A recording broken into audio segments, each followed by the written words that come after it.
Mari, jemaat yang dikasihi Tuhan, kita akan bersama-sama memperkatakan apa yang dimaksud dengan Pentakosta ketiga dan Mazmur 91. Apa yang dimaksud dengan Pentakosta ketiga? 1. Pentakosta ketiga adalah pencurahan Roh Kudus yang dahsyat di zaman ini, melebihi yang terjadi di Azusa Street. 2. Pentakosta ketiga akan mengakibatkan penuaian jiwa yang terbesar dan yang terakhir sebelum Tuhan Yesus datang kembali.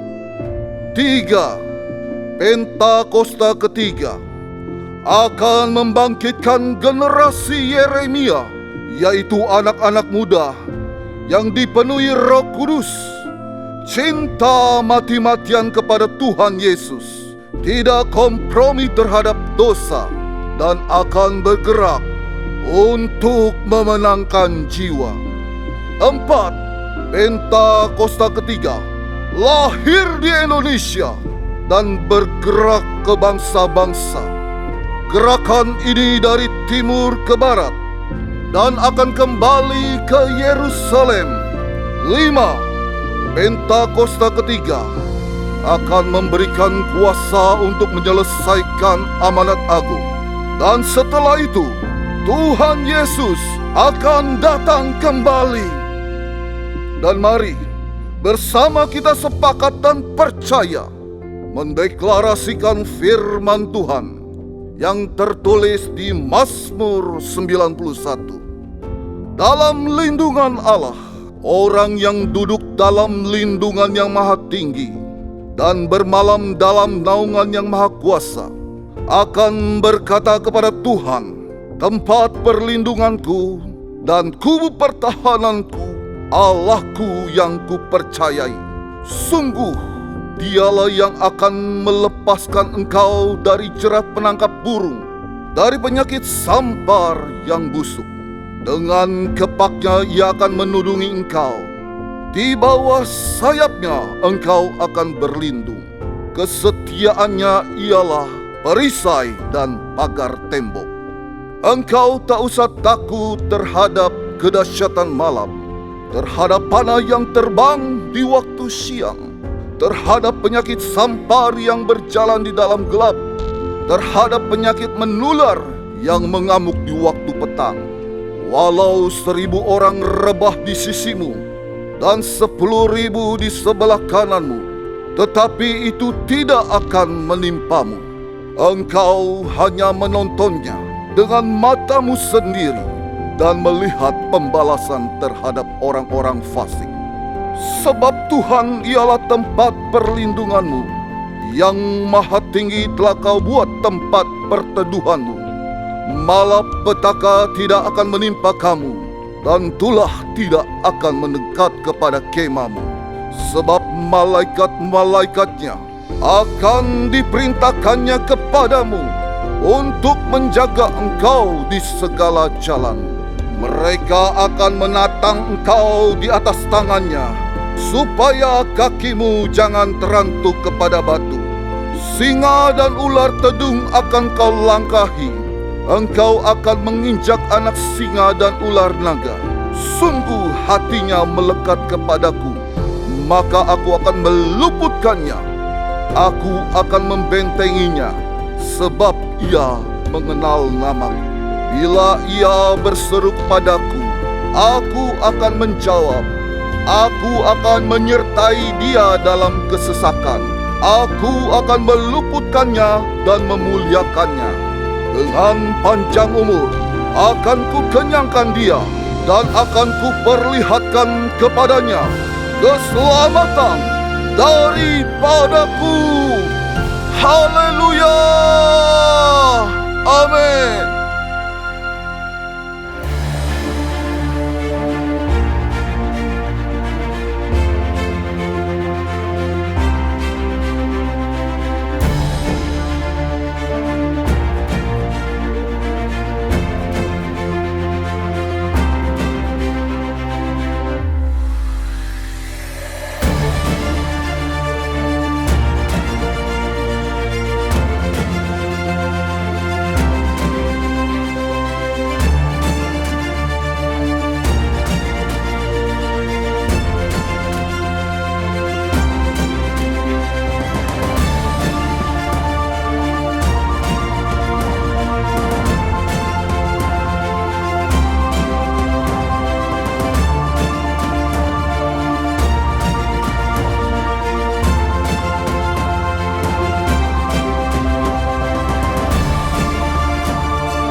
Bapak Ibu yang dikasihi Tuhan Yesus. Shalom. Shalom semuanya. Puji Tuhan kita bisa bersama-sama kembali beribadah. Coba boleh lihat kiri dan kanan kita. Katakan Tuhan Yesus memberkati. Yuk saya undang kita semua bangkit berdiri. Kita akan memulai rangkaian ibadah pada hari ini dengan bersama-sama berdoa. Bapa, di dalam nama Tuhan Yesus, sungguh kami mengucap syukur buat segala kebaikan kasih setia yang Engkau berikan dalam setiap kehidupan kami. Kalau hari ini Tuhan, setiap kami boleh berkumpul untuk datang beribadah memuji dan menyembah Tuhan. Kami percaya Tuhan, ibadah ini Tuhan akan memberikan setiap kami kekuatan untuk terus berjalan dalam tuntunan Roh Kudus. Dan saat ini Tuhan kami mengangkat hati dan tangan kami Tuhan. Kami membawa bangsa kami Indonesia ke dalam tangan-Mu Tuhan. Diberkatilah bangsa kami Indonesia. Indonesia akan semakin kuat dan semakin tangguh. Engkau memberkati Tuhan untuk Presiden kami Bapak Prabowo dan wakilnya Bapak Gibran beserta kabinet merah putih yang ada Tuhan. Biar Engkau memimpin, memberikan hikmat dan tuntunan daripada Tuhan. Untuk Indonesia dikelola dengan lebih baik lagi Tuhan. Sehingga Indonesia boleh menjadi berkat bagi banyak bangsa-bangsa. Kami juga berdoa Tuhan untuk gembala sidang kami Paniko. Untuk gembala CK7 Dr. Yanto Tuhan. Biarlah pengurapan yang baru senantiasa diimpartasikan di dalam setiap kehidupan hamba-Mu Tuhan. Hamba-Mu Tuhan dapat dengan secara spesifik menangkap apa yang menjadi kerinduan dan isi hati Tuhan untuk dapat dibagikan kepada setiap umat-Mu Bapa. Terima kasih Bapa, terima kasih ada tangan Tuhan yang kuat yang senantiasa menyertai, melindungi, memberikan kesehatan buat hamba-hamba-Mu beserta keluarga besarnya Bapak. Terima kasih Tuhan, dan saat ini kami juga berdoa Tuhan untuk generasi Yeremia, generasi anak-anak muda yang sedang dibangkitkan atas bangsa kami Indonesia, yang dibangkitkan atas bangsa-bangsa, bahkan atas setiap gereja-gereja yang ada di bangsa ini Tuhan. Dan kami CK7 menjadi bagian dalam kegerakan Allah atas kebangkitan generasi Yeremia Tuhan. Engkau memakai generasi ini Tuhan sebagai anak-anak Tuhan yang cinta Tuhan, yang tidak kompromi terhadap dosa, dipakai sebagai alat untuk penuaian jiwa di akhir zaman ini hingga kedatangan Tuhan yang kedua kalinya. Di dalam nama Tuhan Yesus kami berdoa dan mengucap syukur. Haleluya. Amin. Amin. Boleh lebih lagi tepuk tangan buat Tuhan kita yang dahsyat. Sekali lagi shalom Bapak Ibu Saudara yang dikasihi Tuhan. Shalom. Siap memuji dan memuliakan nama Tuhan. Amin. Boleh lihat kiri dan kanan, berikan senyuman yang terbaik dan katakan sukacitamu penuh hari ini. Haleluya.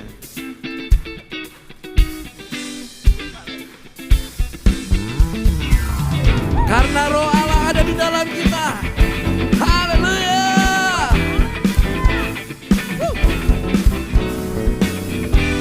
Mari hari ini kita menari, kita memuliakan Tuhan, penuh dengan sukacita. Haleluya. Bila roh Allah ada di dalamku, ku kan menari seperti Daud menari. Come on. Bila roh Allah ada di dalamku, ku kan menari seperti Daud menari. Ku kan menari, ku kan menari, ku kan menari seperti Daud menari. Ku kan menari, ku kan menari, ku kan menari seperti Daud menari. Yang bersuka cita sorakan. Haleluya. Come on, lebih lagi. Bila roh Allah ada di dalamku, ku kan menari seperti Daud menari. Bila roh Allah ada di dalamku, ku kan menari seperti Daud menari. Mari menari. Ku kan menari, ku kan menari, ku kan menari seperti Daud menari. Ku kan menari, ku kan menari, ku kan menari seperti Daud menari. Ku kan menari, ku kan menari, ku kan menari seperti Daud menari. Ku kan menari, ku kan menari, ku kan menari seperti Daud menari. Yang mau menari sorakan haleluya. Lebih semangat lagi, come on.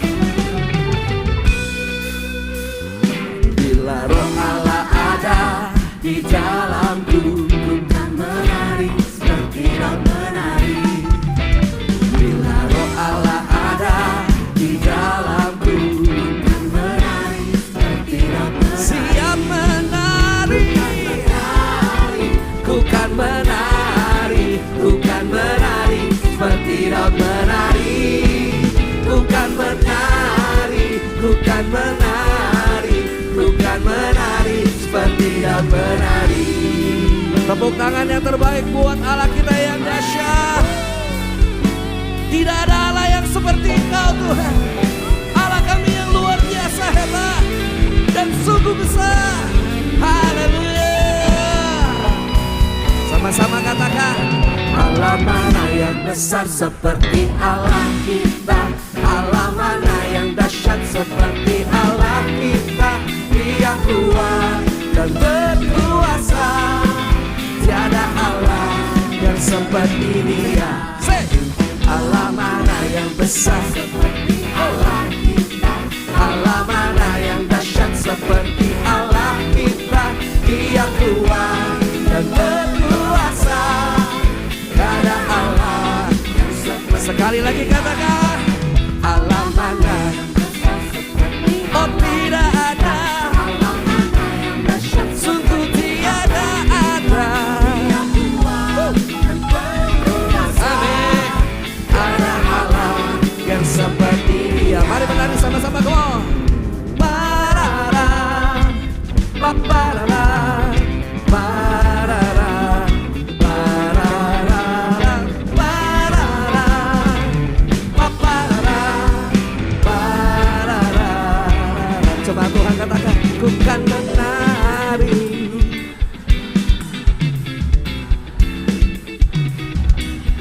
Mari sambil menari, come on Bapak Ibu Saudaraku.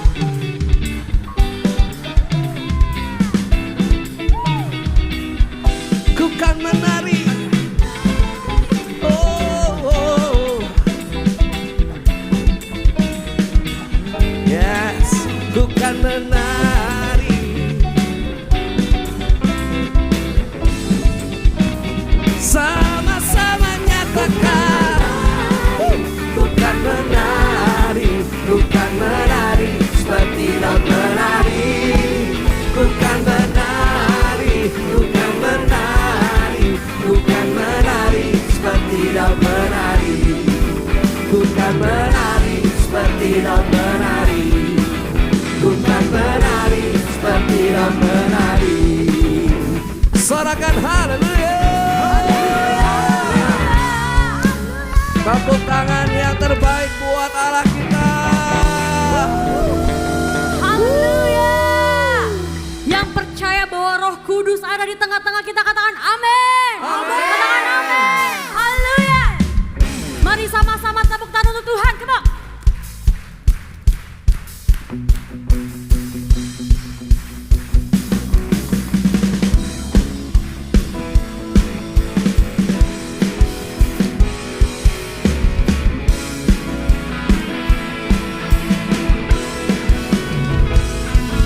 Jiwa bebas terlepas, kuasa maut telah terhempas. Nama Yesus pemenang, nama Yesus jawaban. Langkah takkan berhenti, berlari sampai akhir. Sukan tinggi namanya, sukan ajaib namanya. Roh Kudus membakar setiap kami. Naikkan hujan mujizat terjadi. Mengalir kuasa-Mu, nyalakan api-Mu.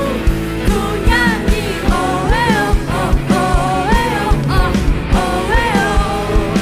Tercurah kuasa-Mu, nyalakan api-Mu. Ku nyanyi oh oh oh oh. Keajaiban terjadi. Yang percaya bahwa Tuhan luar biasa, katakan haleluya.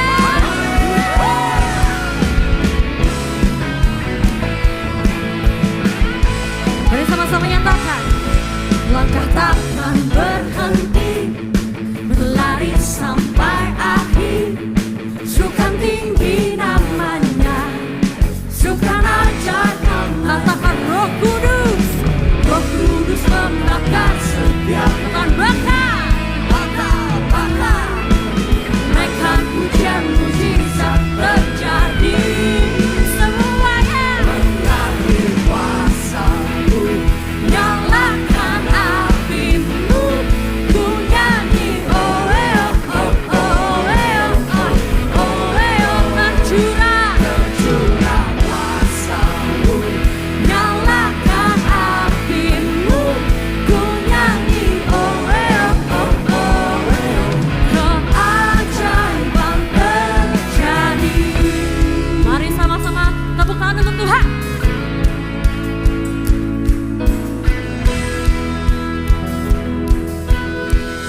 percaya bahwa kuasa-Mu tercurah, men. Yeah.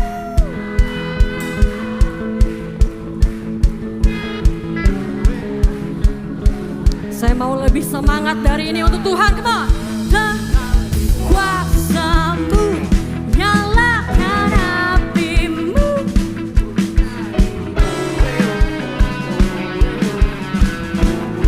tercurah.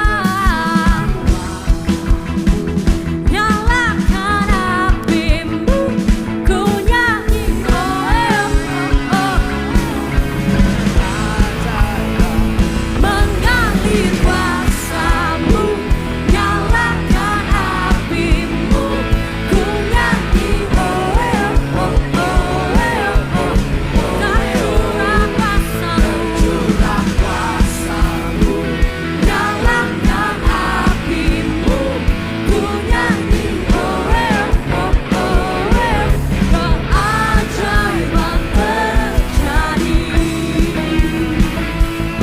Haleluya.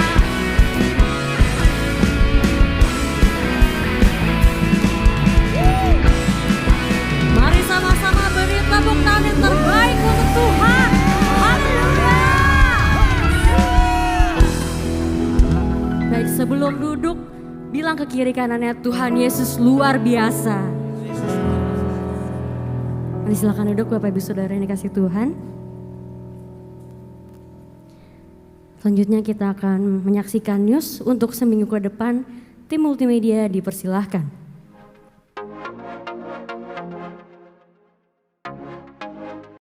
Shalom. Berikut kami sampaikan beberapa pengumuman.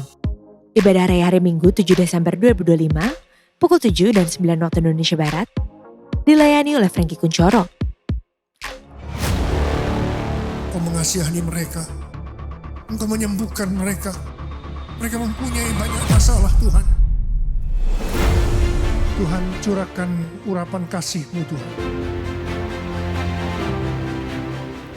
Dalam nama Yesus, tidak ada yang mustahil bagi Tuhan.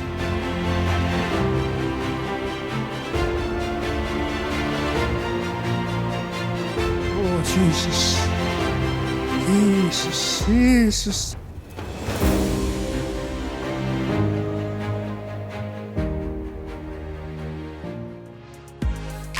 Pukul 16.30 waktu Indonesia Barat dilayani oleh Pendeta Henry Salak Parang. GBI PRJ Mandarin pukul 9 waktu Indonesia Barat dilayani oleh PDP Charlie Jeremia. Ibadah raya disertai dengan ibadah King's Kid, ibadah anak berkebutuhan khusus, Little Blessing Toddler, sekolah minggu, Joshua Generation Kids Church English Service, sekolah minggu Mandarin Service, ibadah Junior Church Indonesian Service, 316 Net English Service, dan ibadah 2 PM yang Adult and Couple Service.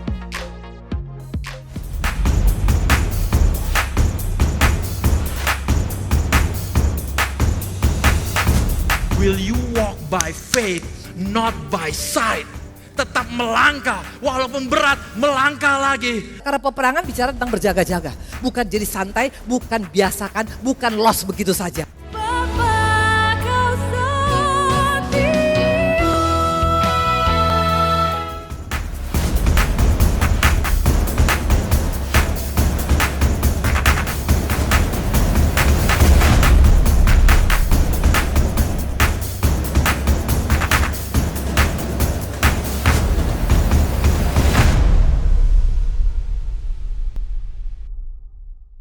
Untuk dapat mengikuti ibadah tersebut, silakan booking tiket secara online melalui apps GBI PRJ Grup CK7. Berikut adalah cara booking tiketnya. Buka GBI PRJ CK7 app di handphone Anda dan masukkan nomor handphone Anda. Lalu masukkan kode OTP yang telah dikirimkan melalui nomor WhatsApp Anda. Klik lanjutkan. Pilih event dan e-tiket.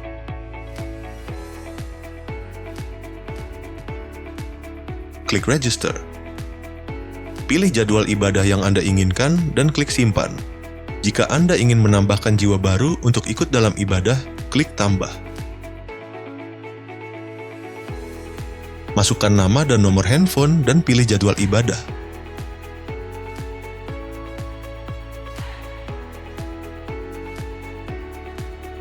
Klik Submit Registration.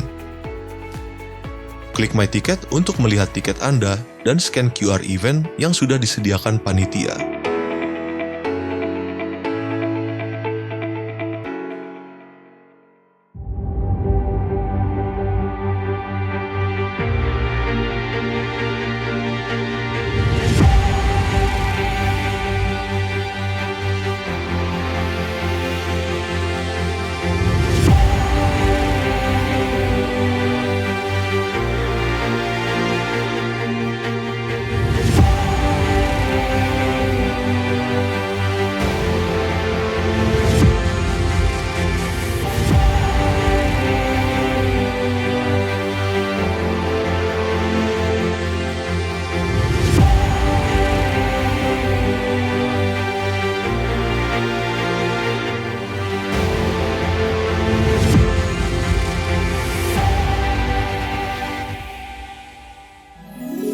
Terkadang Tuhan memiliki rencana yang lain dalam proses hidup ini.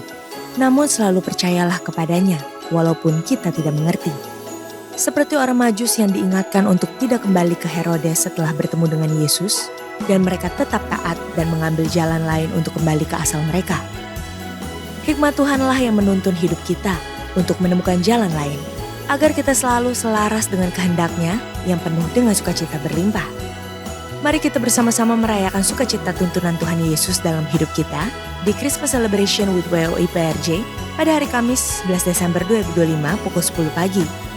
Dengan pujian dan penyembahan serta sharing firman Tuhan oleh Frankie Kuncoro. Dengan tema, Jalan Lain yang Penuh Sukacita. Bertempat di Ruang Safir dan Pearl, Integrity Convention Center, lantai 9, MGK Kemayoran, Jakarta Pusat. Sesuai arahan dari Bapak Gembala Sidang, Pendeta Dr. Insinyur Niko Nyoto Raharjo diberitahukan bahwa akan diadakan doa puasa di akhir tahun 2025 dan persiapan memasuki tahun 2026. Dalam doa puasa bersama pada tanggal 8 sampai dengan 13 Desember 2025, 6 hari dengan pokok doa sebagai berikut. Indonesia, persiapan memasuki tahun 2026, Gereja Tuhan semakin terhubung erat dengan Tuhan Yesus. Perekonomian global, metode Tuhan Yesus untuk menyelesaikan amanat agung tahun 2033. Jenis puasa ditentukan oleh masing-masing pribadi dan lebih banyak masuk ke dalam menara doa. Doa puasa tersebut wajib diikuti oleh seluruh pengerja dan aktivis, serta jemaat dihimbau. Berikut kami informasikan pasangan dari Jemaat GBPRJ CK7 yang akan melangsungkan pemberkatan nikah. Apabila dari Bapak Ibu ada yang keberatan atas informasi tersebut, harap dapat segera menghubungi PDP Grace Natalia di nomor WA 0856 8505 054. Untuk info lengkap mengenai persyaratan dan pendaftaran pemberkatan serta peneguhan nikah, dapat menghubungi kaunter sekretariat masing-masing cabang atau dapat dilihat di www.gbprj.org. Untuk info lengkap seluruh kegiatan GBPRJ CK7, maka Bapak Ibu dapat follow sosial media GBPRJ baik di Instagram, TikTok, maupun Facebook. Sekian pengumuman pada hari ini. Terima kasih atas perhatian Bapak Ibu sekalian. Tuhan Yesus memberkati. Shalom Bapak Ibu Saudara yang kasih Tuhan. Boleh sekali kasih tepuk tangan yang meriah buat Tuhan Yesus. Ya. Ada sukacita dalam rumah Tuhan. Yang merasakan kebaikan Tuhan boleh sekali lagi lambaikan tangan. Tuhan Yesus baik saudara ya. Bapak Ibu Saudara, saya di sini berdiri bukan hanya sebagai pembina rohani untuk anak-anak muda, tapi saya juga berdiri sebagai orang tua. Saya tahu orang tua yang bagaimana tantangan membesarkan anak di usia-usia ini. Anak saya berusia 4 tahun, memang masih sangat muda dibanding mungkin anak atau saudara Bapak Ibu. Tapi saya mengerti susahnya beratnya membesarkan anak zaman-zaman sekarang ini. Setuju dengan saya, Bapak Saudara ya? Kurang lebih beberapa minggu yang lalu, saudara, atau beberapa bulan, 1 bulan lalu, kita dikejutkan dengan sebuah berita yang cukup menghebohkan. Ada salah satu mahasiswa di universitas tertentu memutuskan untuk mengakhiri hidupnya dan ternyata bahkan setelah yang bersangkutan mengakhiri hidupnya masih saja bullying terjadi. Itulah kenapa saya sangat prihatin. Saya di satu sisi sebagai orang tua saya juga takut khawatir. Saya nggak bisa pastikan anak saya besar seperti apa. Hanya karena saya di gereja, hanya karena saya mengerti firman bukan jadi satu-satunya jaminan saya bisa pastikan kelangsungan masa depan anak saya. Tapi satu hal yang tahu saya pasti, kalau saya tabur firman Tuhan, Alkitab bilang apa? Firman Tuhan ditaburkan tidak akan pernah kembali dengan sia-sia, ya. Kita dikejutkan dengan berita bullying begitu luar biasa. Begitu banyak statistik, begitu banyak cerita. Yang kita juga mungkin gak tahu apa harus dihadapi. Orang sana bilang banyak faktor. Ada faktor internal, faktor eksternal, faktor semua. Bahkan mungkin ada faktor gereja di dalamnya. Kalau saja kita bersama-sama, kita menangkan hati generasi berikutnya. Kita percaya mereka jadi sesuatu sosok luar biasa yang bisa berguna bagi keluarga, bagi bangsa, bagi negara ini, bahkan bagi untuk kemuliaan nama Tuhan, saudara, ya. Oleh karena itu sedikit dari kami, nanti dalam teman saya Marshall akan cerita, kami akan mengadakan sebuah acara spesial nanti ibadah Natal. Kami ketuk pintu hati Bapak Ibu Saudara yang anak-anak muda, yuk. Apa yang bisa kita lakukan, mari kita lakukan bagi generasi berikut ini, saudara. Setuju ya? Saya serahkan kepada Marshall, nanti akan sedikit ceritakan mengenai acara yang nanti akan diadakan. Baik, shalom semuanya. Perkenalkan, nama saya Marshall dari 316 Youth Community. Dalam kesempatan ini saya ingin mengajak untuk semua anak muda yang ada di sini dan juga untuk Bapak Ibu yang memiliki anak dengan usia 12-25 tahun untuk bisa ikut beribadah bersama dalam Natal gabungan 316 dengan JTC. Pada tanggal 14 Desember nanti dengan tema The Greatest Outpouring.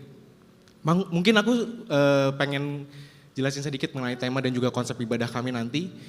Natal mungkin seringkali kita rayakan setiap tahunnya sebagai satu momen di mana kita mengingat kembali akan kelahiran Kristus. Tapi di sini saya ingin mengajak semua anak muda untuk kita melihat lagi bahwa Natal bukan hanya sekedar momen kita mengingat akan kelahiran Kristus, tapi di mana momen Natal ada momen di mana Bapa di surga mencurahkan segala yang terbaik untuk manusia melalui kelahiran Yesus Kristus itu sendiri. Sehingga aku ingin mengajak untuk semua anak-anak muda di sini, yuk kita sama-sama datang, kita beribadah, kita memberikan pujian dan penyembahan yang terbaik, kita memberikan ucapan syukur terbaik untuk Tuhan. Dan ini juga akan selaras dengan konsep ibadah kami, yaitu Praise and Worship Christmas Concert yang kami akan dilayani oleh Pastor JJ Simko Putra, dan juga untuk Praise and Worship akan dilayani oleh Albert Fakdewer dari Son of Hope. Jadi aku sangat rindu untuk kita sama-sama datang di penghujung tahun, kita memberikan ucapan syukur terbaik untuk Tuhan. Dan mungkin akhir kata aku ingin sekali lagi mengajak untuk Bapak Ibu yang memiliki anak 12-25 tahun untuk boleh mendaftarkan anak-anaknya di ibadah ini melalui aplikasi GBI PRJ. Ataupun jika ada Bapak Ibu ingin mengajak teman ataupun saudara, boleh scan QR nanti ada ditampilkan. Itu bisa Bapak Ibu mendapatkan flyer yang ada di sana untuk bisa dibagikan kepada mereka. Dan mungkin aku sedikit menginformasikan, jika ada Bapak Ibu di sini ada yang melakukan kesalahan dalam pendaftaran di beberapa minggu kemarin, di saat proses registrasi dibuka, mungkin dengan segala hormat aku minta tolong, boleh dicek kembali di aplikasi. Jika ada yang melakukan kesalahan, boleh langsung setelah ibadah ke bagian help desk di depan, nanti tim kami akan membantu untuk pembatalan tiket tersebut. Mungkin itu saja yang bisa aku sampaikan melalui presentasi ini bersama dengan Ko Juan, dan kami mewakili dari 316, and God bless you all.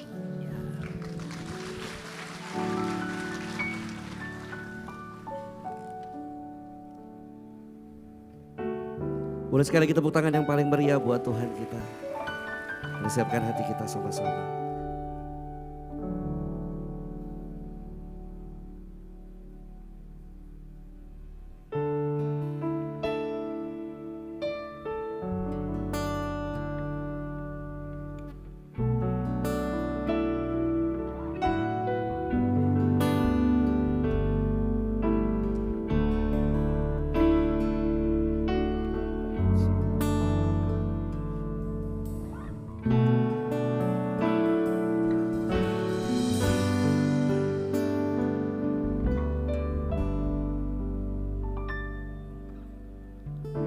Jalanmu tak terselami oleh setiap hati kami, namun satu hal ku percaya, ada rencana yang indah. Tiada terduga kasih-Mu, heran dan besar bagiku arti kehadiran-Mu selalu. nyata di dalam hidupku. Penyertaan-Mu sempurna, rancangan-Mu penuh damai, aman dan sejahtera walau di tengah badai. Ingin ku selalu bersama, rasakan keindahan arti kehadiran-Mu Tuhan. Bapak Ibu Saudara, kita tidak pernah tahu bagaimana caranya Tuhan menjawab doa kita. Tapi yang pasti Tuhan selalu menjawab doa kita. Kita tidak pernah tahu bagaimana cara Tuhan menolong kita. Tapi yang pasti Dia selalu menolong kita. Kita tidak pernah tahu kapan waktunya Tuhan menjawab, kapan waktunya Tuhan menolong. Tapi yang pasti tepat pada waktunya. Kalau mungkin hari ini sampai dengan hari ini masih ada pergumulan, masih ada doa-doa yang belum terjawab, mari lihat diri kita. Kalau kita masih ada sampai dengan hari ini, tidak kekurangan suatu apapun, bukan karena kita mampu, bukan karena kita hebat, bukan karena kita layak, tapi ini bukti di mana Tuhan selalu menyertai kita. Amin. Mari saya ajak kita semua hari ini sama-sama dalam segala keadaan, mari tetap memuji memuliakan Tuhan. Ya biarkan Dia selalu menyertai. Jalanmu tak terselami oleh setiap hati kami, namun satu hal ku percaya, ada rencana yang indah, tiada terduga kasih-Mu. Begitu heran dan besar bagi setiap kami ya Tuhan. Amin. Arti kehadiran-Mu selalu nyata di dalam hidupku. Penyertaan-Mu, amin, aman dan sejahtera walau di tengah badai. Ingin ku selalu bersama, rasakan keindahan arti kehadiran-Mu. Penyertaan-Mu, rancangan-Mu penuh damai, aman dan sejahtera walau di tengah badai. Ingin ku selalu bersama, rasakan keindahan arti kehadiran-Mu. Mari lebih lagi nyatakan penyertaan-Mu ya Tuhan.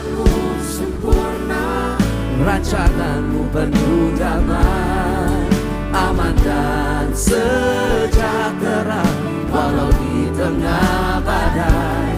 Ingin ku selalu bersama, rasakan keindahan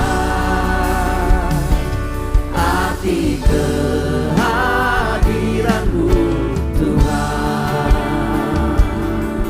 Mari naikkan syukur-Mu,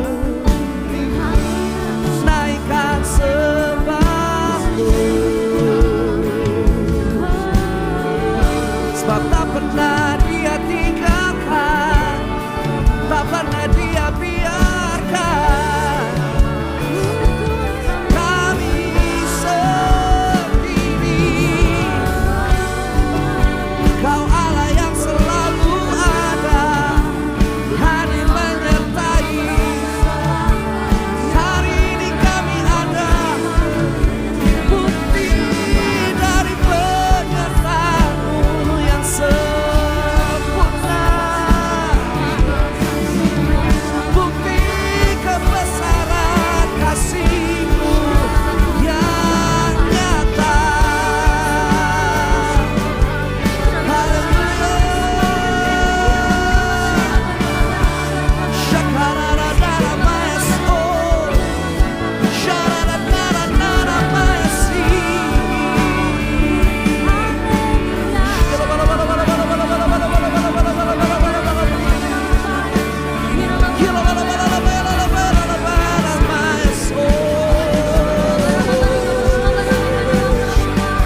sempurna, rancanganmu penuh damai, aman dan sejahtera, walau di tengah badai. Ingin ku selalu bersama, rasakan keindahan, arti kehadiranmu, penyertaanmu. Rancanganmu penuh damai, aman dan sejahtera, walau di tengah badai. Ingin ku selalu bersama, rasakan keindahan, arti kehadiranmu Tuhan. Katakan penyertaanmu sempurna,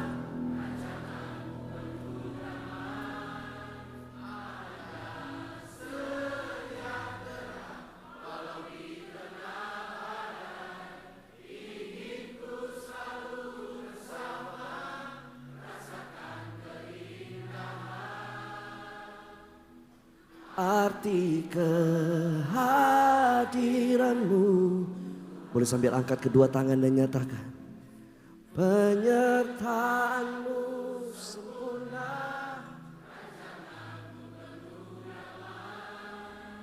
aman dan sejahtera, walau di tengah badai.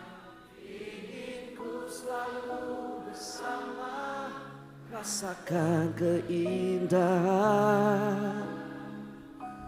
arti kehadiranmu, arti kehadiranmu ya Tuhan, arti kehadiranmu Tuhan, arti kehadiranmu Tuhan.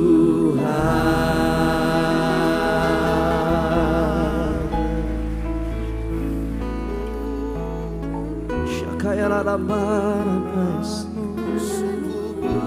ya la pukina mas. Syakara baya la baya la baya la baya. Kami bersyukur ya Tuhan. Syana mana la baya kiaramu.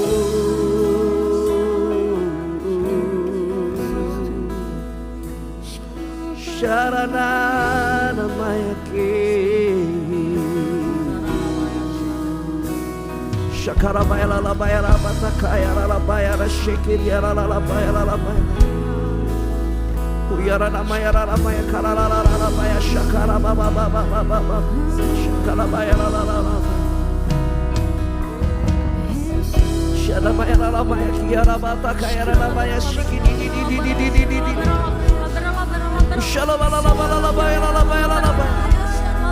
Biar rasakan ada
karena Tuhan beserta kita.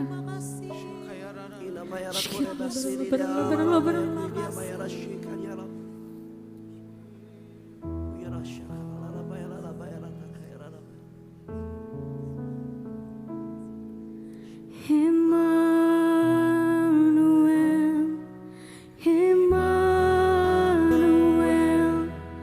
Engkau besertaku.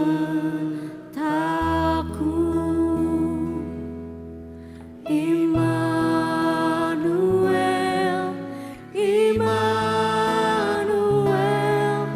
Engkau Allah besertaku. Immanuel, Immanuel, Immanuel, Engkau besertaku.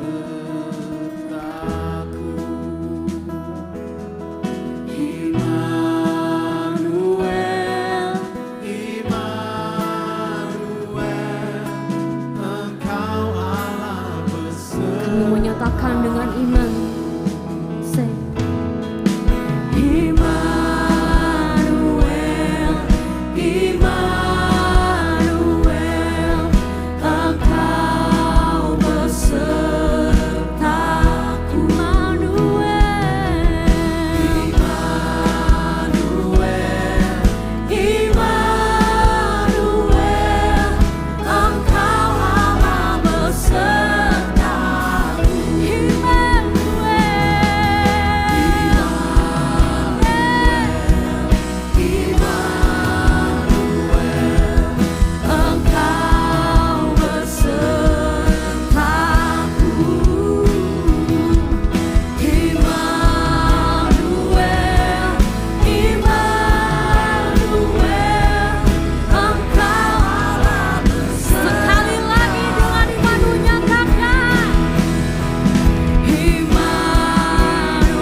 Roh Kudus kami yang luar biasa, terima kasih Bapa. Biar pujian penyembahan yang kami naikkan ini boleh menjadi satu persembahan yang menyenangkan hati Tuhan. Berkati CK7, berkati Dr. Yanto dan juga Ibu Olivia dan juga seluruh keluarga besar. Berkati juga untuk seluruh pengerja, berkati juga untuk WL Singer yang luar biasa. Berkati juga untuk jemaat yang sangat antusias. Berkati juga aku secara pribadi. Tidak ada yang lebih, semua karena Tuhan, dari Tuhan, oleh Tuhan. Engkau dimuliakan, Engkau diagungkan, kami siap untuk mendengarkan kebenaran. Terpujilah Engkau Tuhan Yesus, haleluya, amin. Tepuk tangan buat Tuhan Yesus. Silakan duduk semuanya, shalom. Bagaimana semua kabarnya? Yes, ada keluarga yang di Medan? Atau yang di Sibolga, atau yang di Tarutung, atau yang di mana-mana. Ada orang Batak sini pasti dong, banyak ya. Ya. Kita banyak berdoa buat Indonesia ya, karena memang hari-hari ini akan semakin banyak goncangan, tapi waktu kita sungguh-sungguh mengandalkan Tuhan, biarlah Tuhan yang menolong kita. Oke, siap dengan firman Tuhan? Yuk kita masuk dalam Matius 14 ayat 22 sampai dengan 33 ya. Matius 14 ayat 22 sampai dengan 23, demikian firman Tuhan. Sesudah itu Yesus segera memerintahkan murid-muridnya naik ke perahu dan mendahulinya ke seberang, sementara ia menyuruh orang banyak pulang, betul? Ayat berikutnya dikatakan, dan setelah orang banyak itu disuruhnya pulang, Yesus naik ke atas bukit untuk berdoa seorang diri. Ketika hari sudah malam, ia sendirian di situ. Berikutnya, perahu murid-muridnya sudah berapa mil jauhnya dari pantai dan diombang-ambingkan gelombang karena angin sakal. Kira-kira jam 3 malam, datanglah Yesus kepada mereka berjalan di atas air. Ketika murid-muridnya melihat dia berjalan di atas air, mereka terkejut dan berseru, itu hantu. Lalu berteriak-teriak karena takut. Tapi segera Yesus berkata pada mereka, tenanglah, aku ini, jangan takut. Lalu Petrus berseru dan menjawab dia, Tuhan, apabila engkau itu suruhlah aku datang padamu berjalan di atas air. Kata Yesus, datanglah. Maka Petrus turun dari perahu dan berjalan di atas air mendapatkan Yesus. Terus, tapi ketika dirasanya tiupan angin, takutlah ia dan mulai tenggelam lalu berteriak, Tuhan, tolonglah aku. Segera Yesus mengulurkan tangannya, memegang dia dan berkata, hai orang yang kurang percaya, mengapa engkau bimbang? Lalu mereka naik ke perahu dan angin pun redalah. Dan orang-orang yang ada dalam perahu menyembah dia, katanya, sungguh engkau anak Allah. Sampai di sana firman Tuhan. Tepuk tangan buat Tuhan Yesus dulu. Waktu engkau membaca kisah ini, waktu kita baca kejadian ini, apa yang kita dapat? Gila, keren banget. Tuhan jalan di atas air, bahkan Petrus juga jalan di atas air. Keren banget Allah kita, betul? Halo? Kita semua kagum. Kita semuanya berkata luar biasa, gak nyes, makanya gak rugi saya ikut Tuhan. Gak rugi saya jadi orang Kristen. Pertanyaan. Maaf ya, kalau tujuan kita hidup di dunia ini ikut Tuhan Yesus, mencari Tuhan, beribadah setiap minggu, melayani pekerjaan Tuhan, aktif di gereja, persekutuan di gereja, dalam KKR, dalam seminar, tapi intinya hanya berhubungan hanya untuk mendapatkan mujizat, hanya untuk mendapatkan kesembuhan, hanya untuk mendapatkan berkat Tuhan, ya. Engkau dan saya hanya menjadikan Yesus seperti center class. Tunjukkan gambarnya. So sedih. Mana dia? Tunjukkan dia punya PPT-nya. Kita hanya jadikan Yesus seperti center class. Karena waktu engkau melihat, gila keren banget. Makanya jangan gak ikut Tuhan. Kalau ikut Tuhan beda loh. Ada banyak mujizat, ada banyak berkat, ada banyak promosi, ada banyak hal yang luar biasa. Apakah hanya sekedar itu kita ikut Tuhan? Padahal Yesusnya all out. Kalau engkau lihat all outnya Yesus gak main-main loh bapak-bapak ibu-ibu. Dari mulai datang ke dunia ini. Datang ke dunia ini lahir di kandang binatang. Bukan di tempat yang terhormat, bukan di rumah sakit VVIP, bukan di tempat yang sangat wah, tapi di kandang binatang. Dan bukan hanya itu, diurus oleh oleh keluarga tukang kayu, bukan oleh konglo, bukan oleh misalnya sultan, tapi anak tukang kayu. 30 tahun dia di sana dan 3,5 tahun dia pelayanan. Dan pelayanannya bukan pelayanan seperti hamba Tuhan sekarang. Kalau hamba Tuhan sekarang pelayanan enak. Contoh misalnya saya. Kalau saya diundang pelayanan, minimal ada dikasih makan. Tadi kuenya enak ya ibu sayangnya. Ada kue di kantor, udah gitu nanti nginepnya di hotel. Hotelnya juga hotel yang bagus. Yesus gak pernah mengalami seperti itu. Apalagi bukan hanya sekedar dia melayani 3,5 tahun. Dan ditolak. Dan akhirnya disalibkan.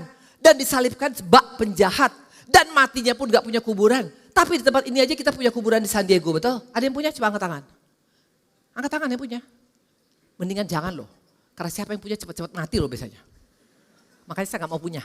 Betul, saya pikir gimana Tuhan nanti ya. Betul, nah dia gak punya kuburan. Bahkan sampai harus ada yang memberikan tempat bagi dia. Sudah gitu dia naik ke surga. Sudah dia bangkit, apa yang terjadi? Sebelum dia bangkit, ini yang luar biasa. Maka Tuhan sangat all out. Tapi kita seringkali menjadikan dia hanya center class. Mana buktinya? Buka Yohanes 14 ayat 2 dan 3. Sebelum dia naik ke surga, dia berkata begini. Di rumah Bapakku banyak tempat tinggal. Jika tidak demikian tentu aku mengatakan padamu. Sebab aku pergi ke situ untuk menyediakan tempat bagimu. Dan apabila dikatakan ayat berikutnya. Dan apabila aku telah pergi ke situ dan telah menyediakan tempat bagimu. Aku akan datang kembali membawa kamu ke tempatku. Supaya di tempat di mana aku berada, kamu pun berada. Tidak main-main. Udah lahir jadi kandang binatang, diurus sama tukang kayu. Udah gitu pelayanannya juga pelayanan biasa-biasa. Udah gitu juga disalibkan seperti penjahat. Udah gitu tidak punya dikuburkan, tidak punya tempat kuburan. Dan waktu dia bangkit, sebelum dia bangkit dia bilang, aku pergi ya, tapi aku pergi ke sana bukan karena meninggalkan engkau, akan kusediakan tempat bagimu. Siapa kita? Dan bukan hanya itu, sebelum dia pergi, apa dikatakan ayat ke-16. Mari kita lihat supaya engkau dan saya sadar. Ayat 16, aku akan minta kepada Bapa dan ia akan berikan padamu seorang penolong yang lain. Supaya ia menyertai kamu selama-lamanya. Luar biasa. Tuhan all out. Yesus all out sama kita. Tapi kita hanya menjadikan dia seperti center class. Kita ikut Tuhan karena berharap promosi, berharap jodoh, berharap nanti supaya gaji naik, berharap supaya utang beres, berharap supaya sehat dan sembuh. Gak ada yang salah dengan itu. Tapi kalau tujuan utama kita mencari Tuhan untuk itu, so sad. Karena Tuhan kita all out. Halo, gak ada di dunia ini pribadi yang seperti Yesus. Dia all out dan tanpa syarat. Mau menyenangkan hati kita, mau menyelamatkan kita. Tepuk tangan buat Tuhan Yesus. Maka tadi dikatakan adalah apa? Kalau engkau hanya mencari Tuhan karena berkata, kalau engkau berkata, wow, keren jadi orang Kristen. Keren!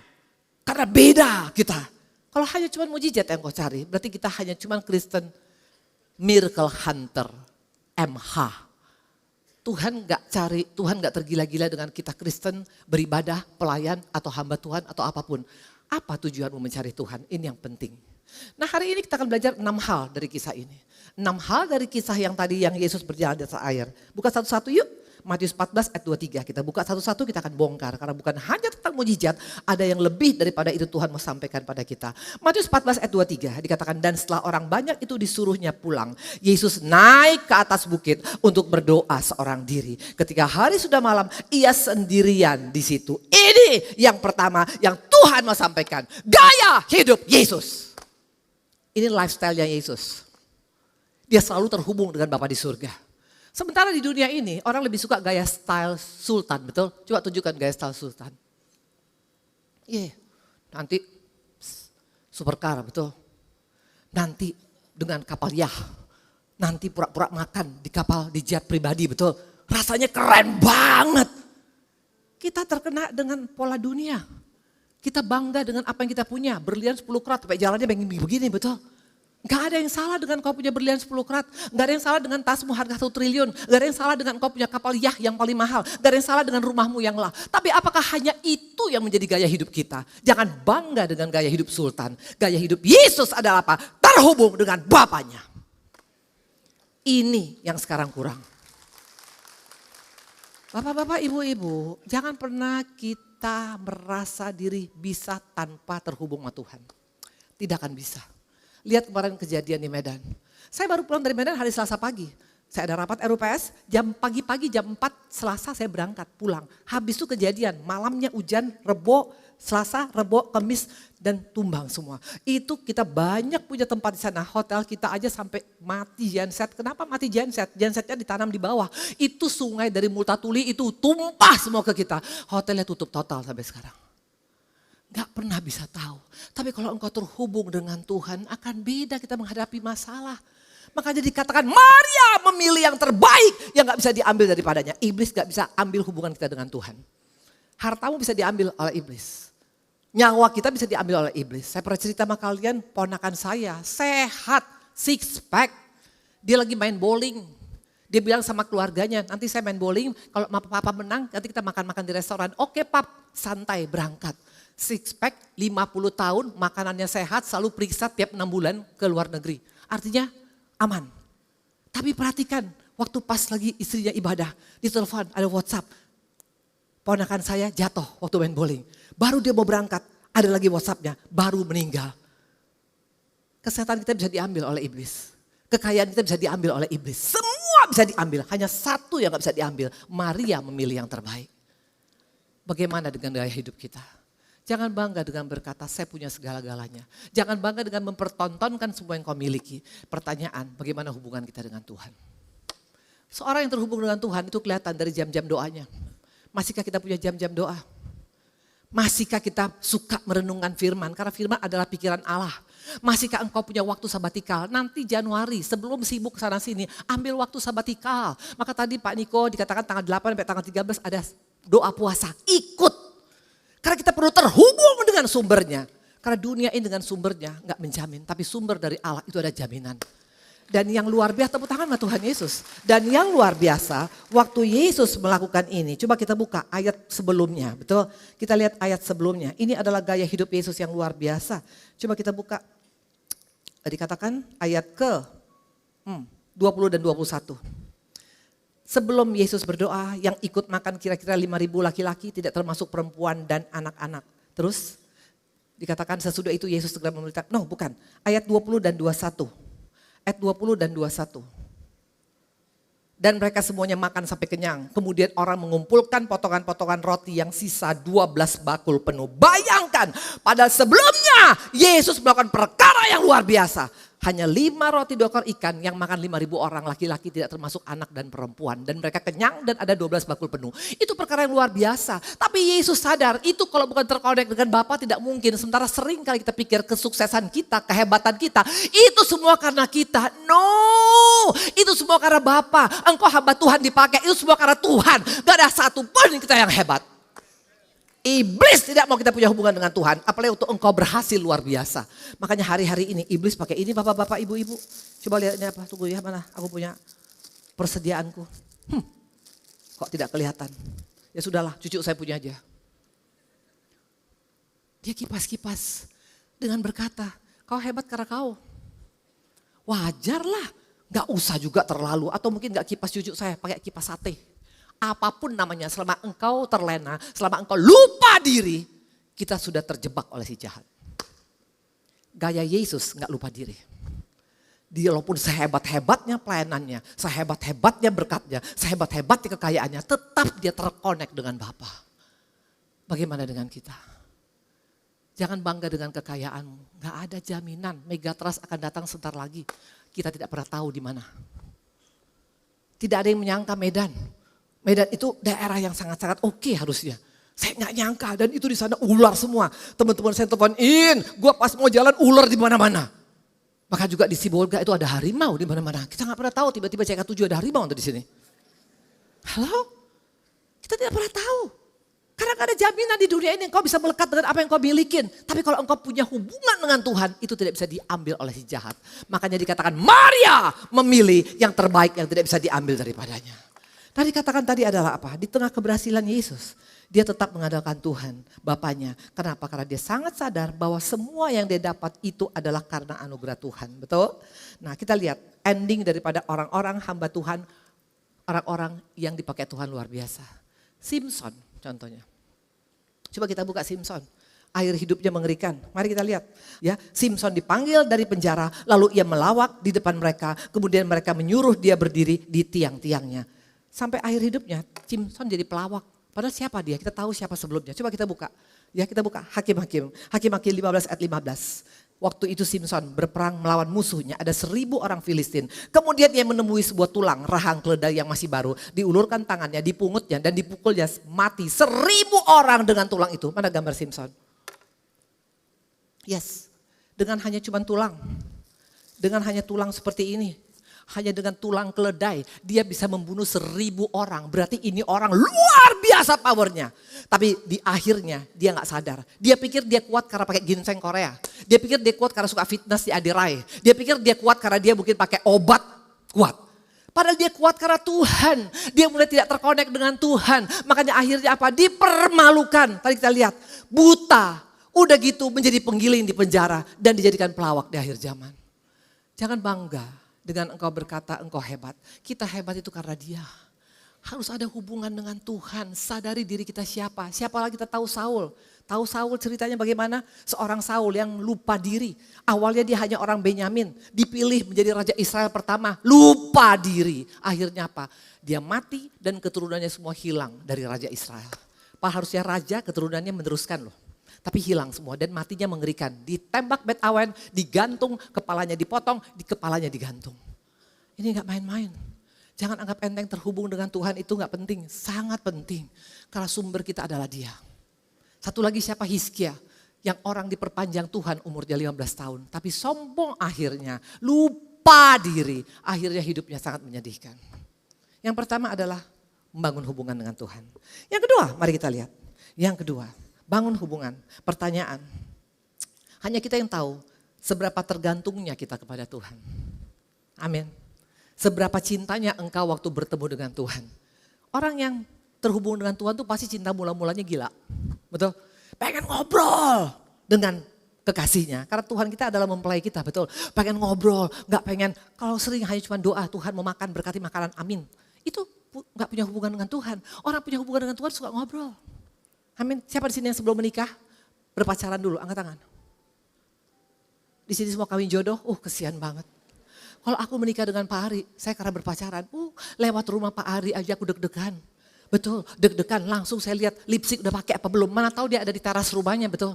Kalau jam 8 malam minggu, itu waktu itu belum ada WhatsApp, betul. Saya udah cek, saya punya telepon. Jam 8 belum berdering, saya mulai cek kabelnya. Mana tahu dimakan tikus, betul. Ya, dan jam 9 pas ada bunyi kering-kering, saya pura-pura angkat pelan. Halo, padahal udah senangnya luar biasa. Ya, asal dikasih surat walaupun kecil tulisannya jelek, itu kusimpan sampai bertahun-tahun. Kenapa? Karena aku begitu mencintai suamiku. Orang yang cinta sama Tuhan beda. Membangun hubungan bukan karena terpaksa. Baca Alkitab bukan untuk biar obat ngantuk. No!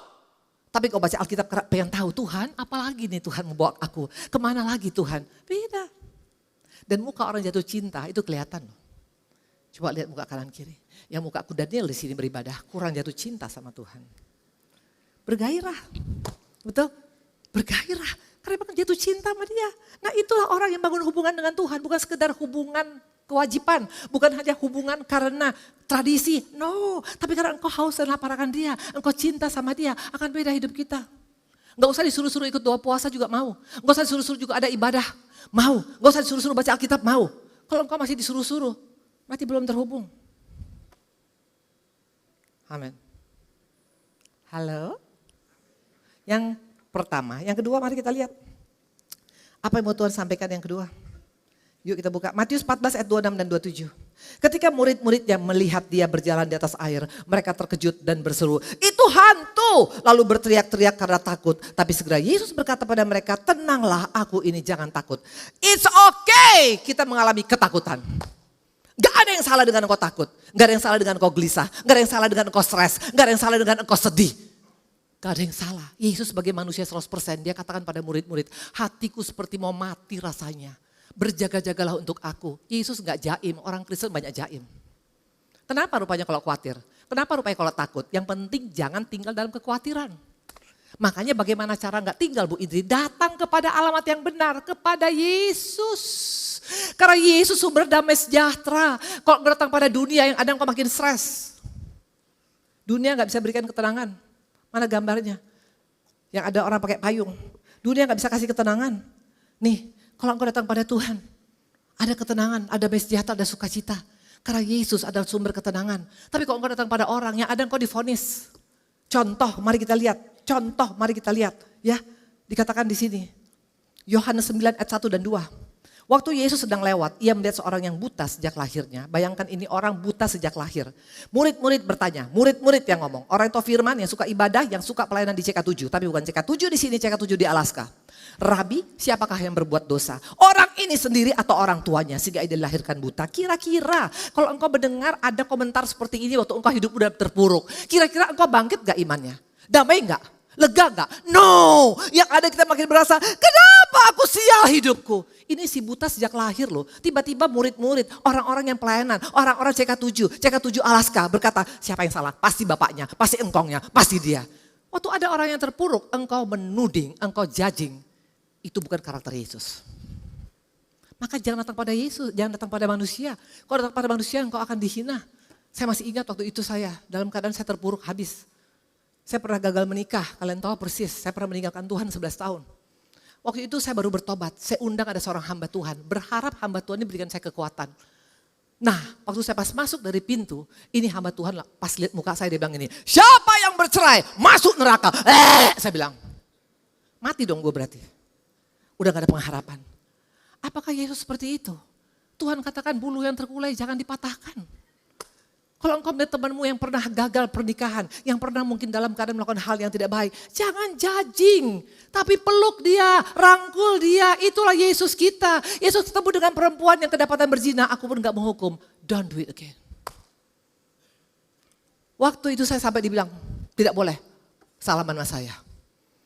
Banyak yang bilang, jangan salaman sama Indri. Kenapa? Karena Indri pernah bermasalah dalam rumah tangga. Siapa yang salaman sama Indri, dia akan masuk neraka.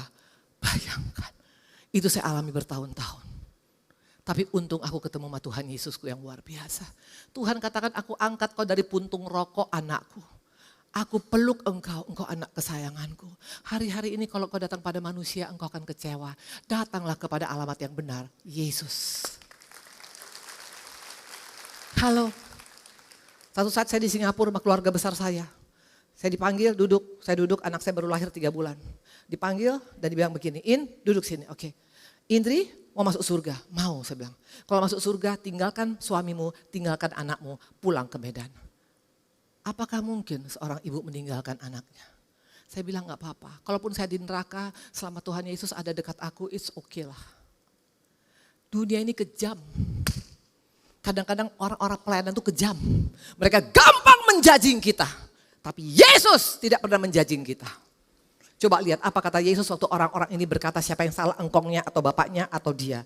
Coba lihat perkataan daripada Yesus. Maka saya bangga sama Tuhan Yesusku yang luar biasa. Ayat 3, jawab Yesus. Bukan dia dan bukan orang tuanya. Tapi karena pekerjaan Allah harus dinyatakan dalam dia. Luar biasa, tepuk tangan sama Tuhan Yesus. Datang ke alamat yang benar. Engkau pernah jadi pelakor di sini, engkau pernah bercerai, engkau pernah masuk penjara, engkau pernah mungkin penyakitan, engkau punya bandar narkoba, apapun. Selama engkau datang kepada dia, ada masa depan yang penuh harapan. Tepuk tangan sama Tuhan Yesus. Amin. Itu yang buat aku bangga sama Tuhan. Halo, yang keberapa sekarang? Yang ketiga, mari kita lihat yang ketiga. Yang ketiga dikatakan di sini. Coba kita buka Yohanes, belum masuk ke yang ketiga. Kita buka dulu. Yesaya 32 ayat 17. Yesaya 32 ayat 17, di mana ada kebenaran, di situ ada tumbuh damai sejahtera. Dan akibat kebenaran ialah ketenangan dan ketentraman untuk selama-lamanya. Luar biasa. Kok kau datang pada Tuhan, Tuhan adalah siapa? Kebenaran. Maka ada damai sejahteramu. Kenapa bilang? Karena kebenaran itu, kita buka Yohanes. Kita buka satu lagi, buka Yohanes. Dikatakan kenapa engkau bisa damai sejahtera? Karena Yohanes 8 ayat 32 dikatakan dan kamu akan mengetahui kebenaran, maka kebenaran itu akan memerdekakan kamu. Maka tidak ada lagi intimidasi. Dulu saya orang yang paling minder di dunia. Karena aku takut dengan dosaku. Gak mungkin aku punya masa depan. Karena semua nuduh begini, ngeri banget. Kalau manusia menuduh tuh ngeri banget loh. Sampai merinding bulu kuduk saya. Kau pasti mati, kau pasti masuk neraka, kau gak layak. Ngeri banget. Tapi waktu saya datang pada Tuhan, Tuhan gak banyak ngomong, hanya peluk saya. Makanya saya ada ketenangan. Dan aku dimerdekakan oleh kebenaran itu. Yes. Hari-hari ini, apapun yang mengikat engkau, nih. Tuhan bisa merdekakan kita dari segala macam tali yang menjerat engkau. Tuhan, kita bukan Tuhan masa lalu. Tuhan kita adalah Tuhan masa depan. Masa depan penuh harapan, masa depan yang menjanjikan. Itu adalah Allah kita. Maka dikatakan waktu engkau punya masalah, waktu engkau takut, waktu engkau khawatir. Jangan datang sama orang kaya, gak jadi jaminan. Halo, walaupun keluargamu kaya, sometimes gak jadi jaminan. Tapi kalau datang pada Tuhan, walaupun masalah belum selesai, tapi ada damai sejahtera. Ada sukacita, ada ketenangan beda. Amin, itu yang kedua. Yang pertama tadi adalah apa? Yang pertama tadi adalah apa? Bangun hubungan dengan Tuhan. Lifestyle kita menentukan kehidupanmu.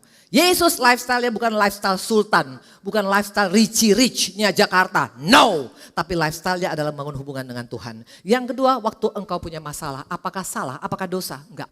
Apakah boleh khawatir? Boleh. Apakah boleh takut? Boleh, nggak ada yang masalah. It's okay not to be okay. Waktu suami saya dalam keadaan kecelakaan, apa saya nggak takut? Wajarlah takut. Waktu suami saya COVID perburukan total, wajar nggak saya tahu? Wajarlah saya takut.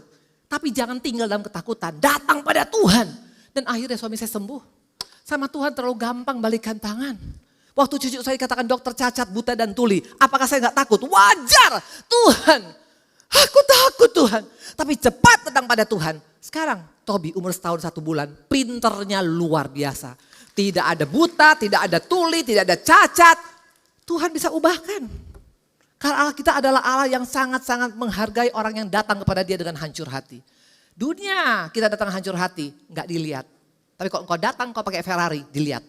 Tapi kalau Tuhan makin kau hancur hati, makin Tuhan simpan air mata kita di kirbat. Hebat gak Tuhan kita? Halo? Hebat gak Tuhan kita? Jelas. Itu yang kedua. Yang ketiga, mari kita lihat. Matius 14 ayat 28 dan 29. Lalu Petrus berseru dan menjawab dia, Tuhan, apabila engkau itu suruhlah aku datang padamu berjalan di atas air. Kata Yesus kepadanya, datanglah. Maka Petrus dikatakan turun dari perahu dan berjalan di atas air mendapatkan Yesus. Waktu engkau berjalan di atas firman, maka engkau punya kuasa, punya kekuatan, punya hikmat. Engkau bisa mengalahkan apapun. Tunjukkan waktu orang berjalan di atas firman. Di atas firman. Berjalan di atas kebenaran. Jangan berjalan di atas kebenaran kita. Karena kebaikan belum tentu kebenaran, tapi kebenaran pasti kebaikan. Berjalan di atas firman. Petrus melakukan banyak hal. Tapi seringkali kita gak berjalan di atas firman, berjalan di atas kebenaran kita. Aku kita, ego kita, itu bukan kebenaran. Kebenaran harus sesuai dengan firman Tuhan. Makanya banyak baca firman supaya engkau tahu apa itu kebenaran. Amin. Firman Tuhan itu jelas, kalau engkau haus dan lapar akan dikenyangkan, percayalah. Enggak perlu engkau mesti sekolah teologi pun, kalau engkau haus dan lapar akan dikenyangkan. Itu yang saya lakukan waktu saya bertobat. Saya baca firman sampai 7 kali dalam 3 bulan. Saya baca pakai stabilo, apa yang bagus saya coret. Waktu dia bagus saya coret dengan saya pakai warna hijau, saya bikin muka happy. Kalau misalnya lagi sedih, menakutkan, saya bikin warna merah dengan air mata menitik-nitik. Saking semua saya coret, saya gak bisa baca lagi Alkitabnya. Terakhir saya beli 7 kali, terakhir Alkitab yang besar. Sampai di sana apakah berhenti? No, karena aku mau tahu, aku mau berjalan dalam firman. Aku mulai sewa kaset-kaset di Maestro Bandung. Itu ada 1.000 itu 1 kaset seminggu. Saya sewa 30 kaset karena dulu belum ada YouTube. Saya sewa, saya dengar tiap hari. Sambil netain anak saya dengar. Di kamar mandi saya dengar, lagi masak saya dengar. Tiap hari aku mendengar firman. Karena aku mau berjalan di atas firman. Modal kita hanya firman Tuhan. Dan firman itu memerdekakan. Sehingga tidak takut lagi engkau menghadapi apapun. Tepuk tangan Tuhan Yesus. Petrus berjalan di atas firman. Dia bisa melakukan perkara yang mustahil. Tapi seringkali kita berjalan di atas kemauan kita. Tenggelam pasti. Pasti tenggelam. Nah yang keempat pertanyaan. Apakah iblis mau kita mengalami janji Tuhan? Matius 14 ayat 30, tapi ketika dirasanya tiupan angin, takutlah ia dan mulai tenggelam. Lalu berteriak, Tuhan tolonglah aku. Ingat baik-baik, iblis itu gak kelihatan. Dia tuh kesannya abstrak, tapi dia ada. Dan dia rusak 4 dari hidup kita. Coba tunjukkan gambarnya. Pertama, pikiran kita. Kedua adalah hatimu. Ketiga adalah fokusmu. Keempat adalah keinginan daging kita. Dia masuk di sana. Orang yang hidupnya dimasukin pikirannya sama iblis, itu udah capek. Tahu kenapa capek? Buka Yohanes yuk. Ini yang kena adalah seorang yang bernama Thomas. Yohanes 20 ayat 25. Maka kata murid-murid yang lain kepadanya, kami telah melihat Tuhan. Jelas ini mereka lihat. Tapi Thomas berkata pada mereka, sebelum aku melihat bekas paku pada tangannya, sebelum aku mencucukkan jariku dalam bekas paku dan mencucukkan tanganku ke dalam lambungnya, sekali-kali aku tidak akan percaya. Waktu engkau selalu perlu bukti, engkau akan capek hidupmu. Kita sudah dimasuki iblis pikiran kita. Semua proof, evidence mana? Mana buktinya? Mana anak saya? Mana suami saya? Mana? Hidup Tuhan, formula surga beda dengan formula dunia. Dunia melihat baru percaya. Formula surga beda. Engkau percaya walaupun engkau tidak melihat. Itu yang membuat makanya engkau akan capek ikut Tuhan. Nggak sama, nggak sinkron. Mana buktinya? Pola surga berbeda. Kita buka ayat berikutnya. Kita buka ayat ke-29. Kata Yesus kepadanya, karena engkau telah melihat aku maka engkau percaya. Berbahagialah mereka yang tidak melihat namun percaya. Percayakan firman Tuhan walaupun engkau tidak melihat hasilnya. Itu yang saya lakukan selama 17 tahun. Pak Ari bertobat 17 tahun. Tidak ada perubahan. Tetap pulang seminggu gak pulang. Tetap pakai narkoba. Tetap mabok pulangnya. Tetap sama cewek-cewek.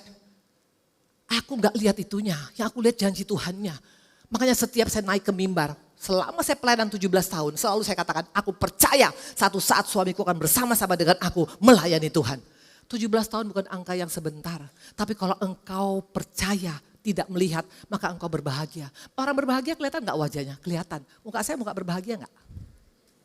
Betul? Kalau aku muka stres, udah kayak orang gila, betul? Kenapa bisa bahagia? Karena aku pegang formula surga. Kalau engkau ikut formulanya iblis. Iblis rusak pikiran kita dengan berkata, mana?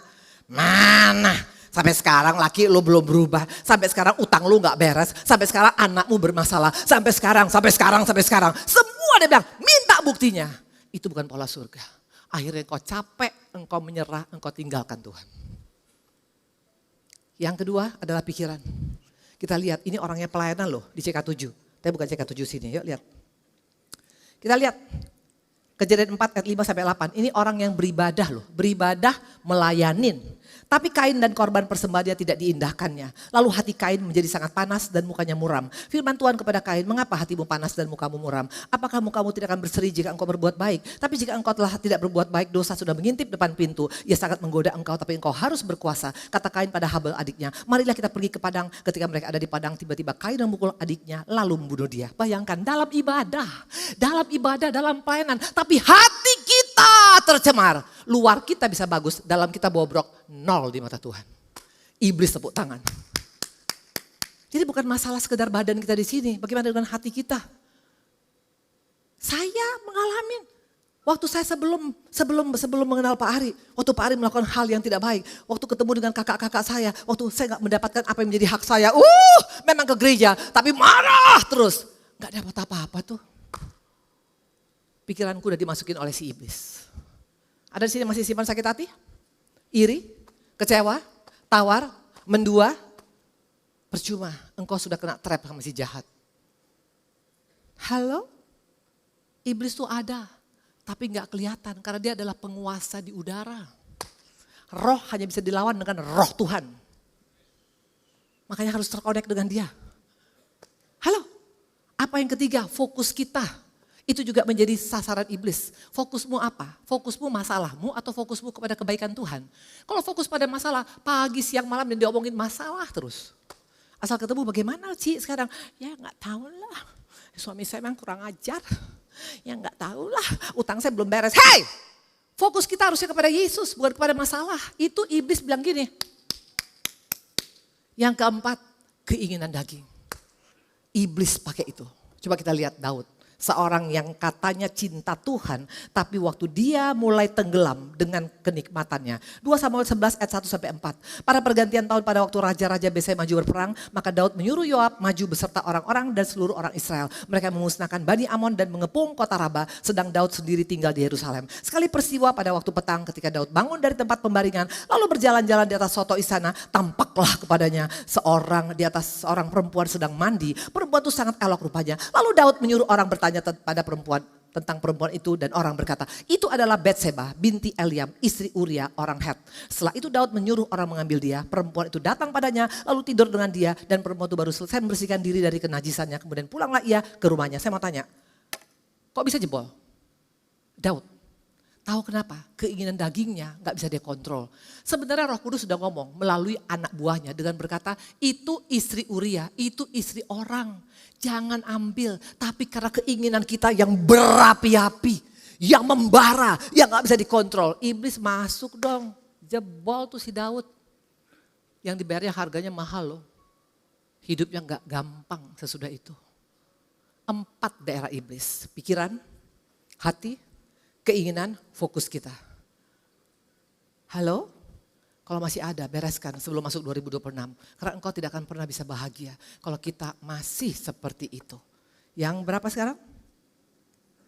Ada manusia kah di sini? Yang kelima, Matius 14 ayat 32 dan 33. Lalu mereka naik ke perahu dan angin pun reda dan orang-orang yang ada di perahu menyembah. Katanya, sesungguhnya engkau anak Allah. Luar biasa. Pertanyaan, apakah Yesus happy dengan ini? No. Kenapa? Karena sesudah engkau melihat berkat, baru engkau menyembah Tuhan. Terima kasih Tuhan, engkau luar biasa.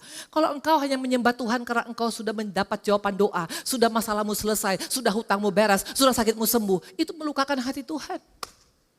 Sembahlah Dia walaupun doamu belum dijawab, walaupun masalah kita belum selesai, walaupun utangmu masih banyak, walaupun rumah tanggamu masih berantakan, tetaplah muliakan Dia.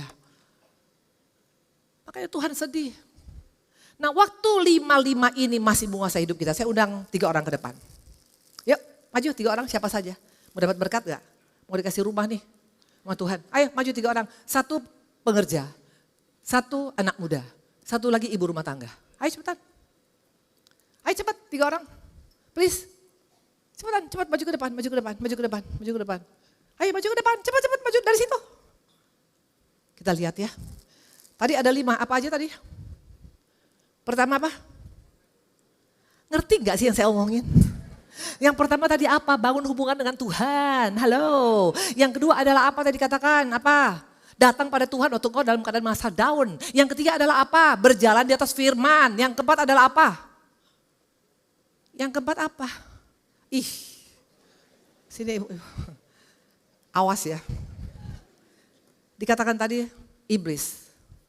Dia tidak mau kita untuk punya hubungan dengan Tuhan. Iblis gak mau kita datang pada Yesus. Iblis gak mau kita berjalan di atas firman, betul? Dan iblis gak mau kita memuliakan Tuhan dengan masalah kita yang belum selesai.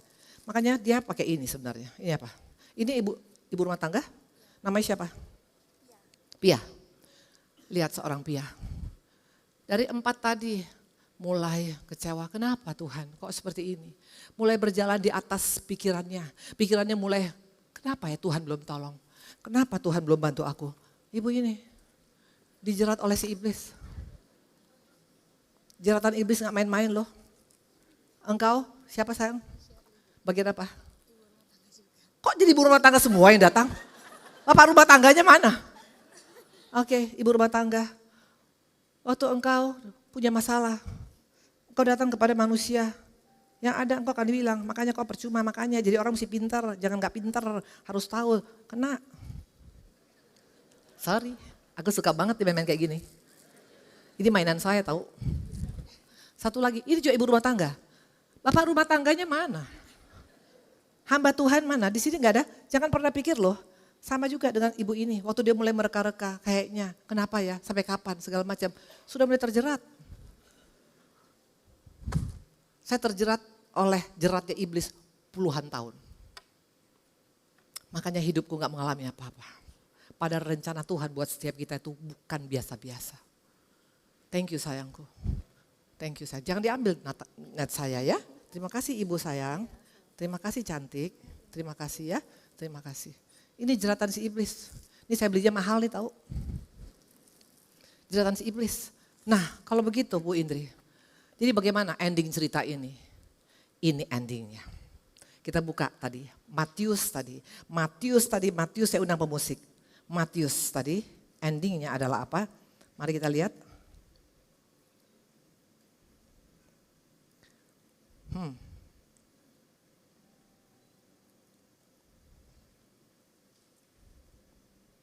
Matius 14 ayat 22. Sesudah itu Yesus segera memerintahkan muridnya naik ke perahu dan mendahulunya ke seberang. Ibu-ibu kalau engkau baca sepintas bapak-bapak ini ayat biasa, ini ayat gak biasa. Mereka baru mengadakan KKR besar-besaran. Ngasih makan 5.000 orang laki-laki makan dengan anak kecil, dengan perempuan. Di tengah panas matahari. Ngebayang gak itu capeknya luar biasa? Belum lagi panas, ngebayang kalau misalnya Petrus dia perawatan. Kayak saya perawatan. Saya terus terang kalau kena matahari mikir-mikir 1000 kali betul. Bayangkan berjam-jam mereka kasih makan. Lagi capek-capeknya. Bisa gak mereka bilang aduh Tuhan jangan sekarang dong berlayar. Kan bisa besok istirahat dulu dong di hotel betul. Tapi mereka ini taat. Mereka lakukan perintah Tuhan. Memang ada angin sakal. Memang ada problem rumah tangga. Memang ada masalah. Tapi endingnya Tuhan bilang aku bertanggung jawab atas hidupmu. Coba tunjukkan gambar PPT yang terakhir. Allah kita bertanggung jawab. Boleh ditunjukkan? Sebelumnya,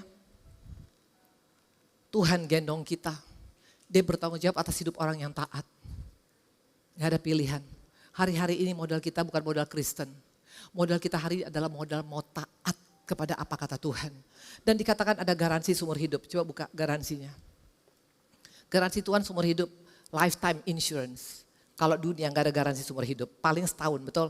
Nanti spare part rusak, pura-pura gak diangkat telepon. Tapi kalau garansi Tuhan seumur hidup, waktu kau dan saya taat, waktu engkau melakukan apa yang menjadi kehendak Tuhan, akan beda hidup kita. Bukti taat, pertama, bangun hubungan dengan Tuhan. Bukti taat yang kedua adalah apa? Dikatakan datang pada Tuhan, jangan datang pada dunia waktu engkau punya masalah. It's okay not to be okay, walaupun kau punya masalah, gak ada masalah.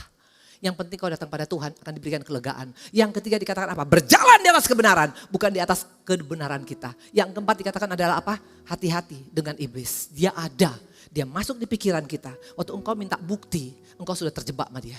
Waktu engkau minta proof, sudah terjebak dengan dia. Dia masuk dari hati kita. Waktu hatimu marah, kecewa, dendam, emosi, itu engkau sudah terjebak dengan dia. Waktu engkau fokusmu hanya pada masalah, engkau terjebak dengan dia. Waktu engkau dalam keadaan keinginan yang gak bisa dibendung, gak bisa, gimana gua, suka-suka gua, itu sudah kena ini jeratnya si iblis. Dan yang kelima, jangan muliakan Tuhan karena masalahmu sudah selesai. Muliakanlah dia walaupun masalah kita belum selesai. Dan engkau dan saya akan menikmati semua janji Tuhan. Ini ada janji Tuhan di sini. Sebentar lagi kita akan Natal. Ada kurang lebih 66.000 janji Tuhan. Siapa yang mau dapat ini? Ini nubuatan loh buat kita semua. Ada yang mau? Saya undang 5 orang. Sekarang laki-laki, ayo cepetan maju ke depan. Para pria, maju ke depan Pak. Para pria, 5. Maju ke depan. Oke, boleh lah. Gak apa-apa, naik Pak. Luar biasa. Ini yang Tuhan suka, ini yang Tuhan suka. Pak ambil 1. Ambil 1 Pak. Gak apa-apa, 7 orang juga gak apa-apa. Janji Tuhan banyak, gak habis-habis tiap hari. Ambil ya, nanti boleh dibuka. Dalam nama Tuhan Yesus yang baik. Buah ketaatan itu adalah karya besar Tuhan. Buah ketaatan itu gak pernah dipending oleh Tuhan. Ada mic, boleh pinjam mic-nya? Pinjam 1 mic-nya. Buah ketaatan, Bapak boleh buka? Bapak siapa namanya? Soalnya sebut nama. Bapak Obaja, apa Bapak dapat? Silakan baca. Ya. Masa depan yang cemerlang. Yes, tepuk tangan sama Tuhan Yesus. Pak Obaja harus yakin, dalam Tuhan gak ada yang mustahil. Asal engkau lakukan bagianmu, Tuhan akan berkarya. Namanya siapa? Ronald. Pak Ronald, apa? Kesembuhan. Yes, percaya apapun, kesembuhan bukan hanya fisik loh, termasuk kesembuhan dari rohani, itu yang paling penting. Ya, jangan takut, jangan dengar kata orang, kata Tuhan hari ini kau akan sembuh. Pak siapa namanya? Winditan. Siapa? Winditan. Gak dengar? Winditan. Winditan, apa Pak? Hak yang hilang dikembalikan Tuhan. Wow, luar biasa. Engkau akan mendapatkan semua yang terhilang, itu yang saya alamin. Semua yang terhilang Tuhan kembalikan, bukan 1 tambah 1 2, tapi 30, 60, 100 ribu kali Tuhan kembalikan. Selamat. Bapak siapa? David, apa? Ada pembelaan Tuhan. Ada pembelaan Tuhan, yes. Percaya, kemarin itu ada seorang ibu ngambil itu juga ada pembelaan Tuhan. Baru dia selesai ambil, 10 menit kemudian ada telepon. Katanya dia punya barang gak bisa masuk ke Tanjung Priok. Terus dia bilang, Bu, tiba-tiba dia bilang Tuhan tolong. Gak sampai setengah jam lagi sudah beres semua urusannya. Pembelaan Tuhan nyata. Edi. Pak Edi, apa? Pintu berkat yang terbuka. Yes, luar biasa. Jangan lupa komisi ya. Jangan lupa komisi dong Mas saya. Pak siapa? Yohanes. Tidak lama lagi semua digenapi. Gak jelas ngomongnya. Tidak lama lagi semua digenapi. Gak mungkin lah. Tidak lama lagi semua digenapin. Yeay. Luar biasa. Percaya ini semuanya. Ini nubuatan dari Tuhan. Engkau harus aminkan. Karena firman tadi berlaku pada orang yang bangun hubungan dengan Tuhan. Berlaku pada orang yang datang pada Tuhan atau punya masalah. Berlaku pada orang yang berjalan di atas kebenaran. Berlaku pada orang yang tidak mau diganggu pikirannya, hatinya, keinginannya, bahkan fokusnya. Dan jangan muliakan Tuhan hanya waktu selesai masalah. Sebelum selesai masalah banyak muliakan Tuhan. 2026 kalian akan mendapat semuanya. Tuhan berkati. Yuk kita berdiri semuanya. Thank you. Yes, terima kasih Tuhan berkati. Itu untuk kalian ya. Ya, kenang-kenangan dari saya. Oke. Jangan lupa komisi ya. Lupa semuanya.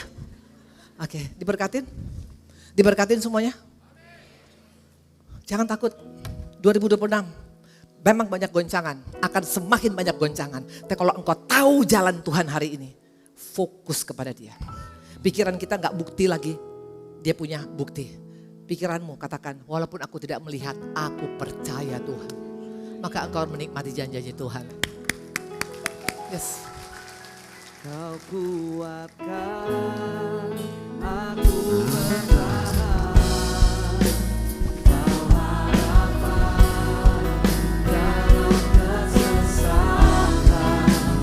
Kau buktikan kesetiaan-Mu Tuhan. Engkau Allah Immanuel.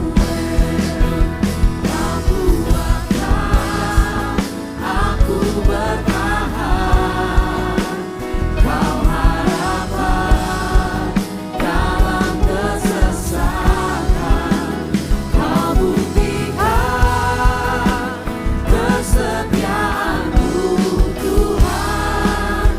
Engkau Allah Immanuel. Tuhan Yesus yang baik, terima kasih untuk firman hari ini. Kami sangat percaya Bapa, berjalan di atas air bukan hanya milik Petrus, tapi milik setiap anak-anak Tuhan yang mau berjalan di atas kebenaran. Kami pakai kebenaran-Mu Tuhan, bukan kebenaran kami. Kami mau hanya mencari Engkau waktu kami dalam keadaan down. Bukan mencari orang kaya, bukan mencari orang pintar, bukan mencari juga orang-orang yang menurut kami mungkin bisa menolong kami. Hanya Yesus sumber damai sejahtera. Hanya Yesus sumber jalan keluar. Hanya Yesus yang bisa menolong kehidupan kami. Yang berikutnya Bapak, kami mau belajar membangun hubungan. Karena kami tahu terkonek dengan Tuhan yang membuat kami bisa tenang menghadapi apapun. Yang keempat Bapak, kami tahu si iblis tidak tinggal diam. Tapi kami akan menjaga hati kami, pikiran kami, fokus hidup kami, dan terutama keinginan daging kami harus sampai dirobek-robek agar kami boleh memuliakan Engkau. Dan yang kelima, kami mau belajar berkata Engkau baik walaupun keadaan kami belum beres. Dan yang keenam, kami akan menikmati semua janji Tuhan. Berkati CK7, berkati Dr. Yanto dan juga Ibu Olivia terkasih dan juga anak mantu cucu semua. Berkati untuk semuanya pengerja, berkati juga untuk semua tim musik, juga yang dokumentasi, juga untuk WL Singer, semua berkati. Dan berkati juga untuk jemaat yang luar biasa. Dalam nama-Mu kami mengucap syukur Tuhan Yesus. Haleluya, amin. Tuhan berkati. Silakan duduk kembali Bapak Ibu Saudara yang dikasihi Tuhan. Kita semua diberkati hari ini, amin. Puji Tuhan. Terima kasih untuk Ibu Evangelis Indri Pardede yang sudah memberkati kami dengan kebenaran firman Tuhan. Tuhan Yesus memberkati ibu dan keluarga berlimpah-limpah. Puji nama Tuhan. Dan saat ini kami mau menyambut apakah ada dari Bapak Ibu Saudara yang baru pertama kali hadir beribadah bersama dengan kami di GBI PRJ. Boleh angkat tangannya, apakah ada?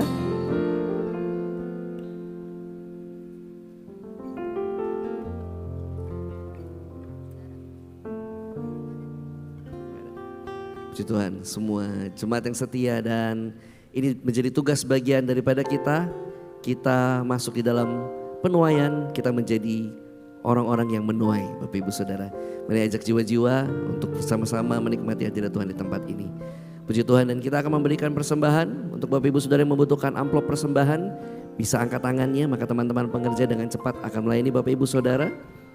Untuk Bapak Ibu Saudara yang memberikan persembahan melalui QR Code yang ada di depan bangku Bapak Ibu ataupun di layar, bisa dapat dipastikan bahwa rekening penerimanya adalah kolekte GBI PRJ. Sambil mempersiapkan yang terbaik untuk Tuhan, ada sedikit informasi mengenai HUT GBI PRJ yang akan dilaksanakan pada tanggal 14 Desember nanti Bapak Ibu Saudara. Untuk Bapak Ibu Saudara yang belum memiliki tiket, Bapak Ibu Saudara bisa melihat ketersediaan tiket dan juga memesan tiket melalui aplikasi yang sudah ada. Itu GBI PRJ yang terbaru, dapat di-download di App Store atau di Play Store. Dan bila Bapak Ibu Saudara sudah mendownloadnya ataupun memiliki kendala mendownload atau memesan tiket, Bapak Ibu Saudara setelah ibadah ini selesai dapat ke counter depan untuk dibantu oleh para pengerja. Dan juga dapat diperhatikan untuk jam ibadahnya Bapak Ibu Saudara sesuai dengan tiket yang Bapak Ibu Saudara miliki. Puji Tuhan, saya undang kita semua bangkit berdiri bersama-sama. Kita akan mendeklarasikan doa persembahan. Haleluya. Bapa, kami bersyukur buat semua berkat-Mu. Kami membawa persembahan sebagai wujud syukur. Kami percaya kami menerima kesehatan, keluarga, bisnis, pekerjaan dan kuliah yang terbaik. Ini adalah waktu memberi persembahan dalam nama Tuhan Yesus Kristus. Amin. Segalanya yang ku miliki, semuanya daripadamu, kan ku bawa persembahanku yang terbaik hanya bagimu. Segalanya yang ku miliki, semuanya daripadamu, kan ku bawa persembahanku yang terbaik hanya bagimu, kan ku bawa persembahanku yang terbaik hanya bagimu. Terima kasih Tuhan Yesus untuk hari ini Tuhan. Terima kasih untuk penyertaan-Mu Tuhan sepanjang minggu ini Tuhan. Terima kasih untuk berkat-berkat-Mu Tuhan Yesus. Dan juga terima kasih Tuhan untuk firman-Mu Tuhan. Biar firman ini Tuhan Yesus boleh menjadi kekuatan buat kami Tuhan. Kami juga berdoa Tuhan untuk hamba-Nya yang telah menyampaikan firman Tuhan Tuhan. Buat Ibu Indri Pardede Tuhan Yesus. Tuhan berikan Tuhan kesehatan lebih lagi Tuhan. Sehingga melalui pelayanan Tuhan Yesus banyak jiwa-jiwa yang dimenangkan Tuhan. Berkati untuk keluarga besarnya Tuhan senantiasa dalam penyertaan-Mu Tuhan. Tuhan di kalangan kami Tuhan adalah doa-doa pokok Tuhan dari para jemaat-Mu di tempat ini Tuhan Yesus. Kami percaya Tuhan Yesus yang sakit Kau telah sembuhkan Tuhan. Yang terbeban berat Kau lepaskan Tuhan Yesus. Yang membutuhkan Tuhan pertolongan doa-doa dari Engkau, Kau akan jawab doa mereka satu persatu Tuhan Yesus. Terima kasih Tuhan Yesus. Kalau besok Tuhan kami akan melakukan aktivitas kami kembali Tuhan. Bekerja Tuhan, usaha kami, bisnis kami. Apapun yang kami lakukan kiranya Tuhan buat berhasil. Berkati anak kami dalam studinya Tuhan. Berikan kepintaran 10 kali lipat daripada duniawi. Jemaat GBI PRJ yang dikasih Tuhan, terimalah berkat yang berlimpah-limpah dari Bapa di surga. Cinta kasih daripada kita Tuhan Yesus Kristus dan persekutuan manis Roh Kudus mulai saat ini sampai Tuhan Yesus datang untuk kedua kalinya, menjemput kita di awan-awan yang permai, bahkan untuk selama-lamanya. Bagi terima berkat, mari katakan amin. Shalom saudara, selama ribuan tahun Alkitab telah menjadi penuntun hidup orang percaya kepada kebenaran. Namun belakangan ini banyak kritik yang ditujukan untuk menggugat keabsahan Alkitab, baik dari luar kekristenan maupun dalam kekristenan sendiri. Maka dari itu, dalam Voice of Pentecost kali ini kita akan membahas mengenai apakah Alkitab masih dapat dipercaya? Paling tidak ada 7 alasan mengapa Alkitab masih dapat dipercaya. Pertama, Alkitab adalah buku yang merepresentasikan pengarangnya. Sekalipun penulis Alkitab adalah manusia, namun perlu diingat bahwa Allah adalah pribadi yang mengilhami dan menginspirasi segala tulisan tersebut. Kata diilhami seperti yang terdapat dalam 2 Timotius 3 ayat 16 berasal dari kata theopneustos yang memiliki arti God breathed atau dihembusi nafas Tuhan. Jadi segala tulisan dalam Alkitab seperti nafas Tuhan sendiri. Pertanyaannya, mungkinkah tulisan yang seperti nafas Tuhan itu dapat mengandung kesalahan?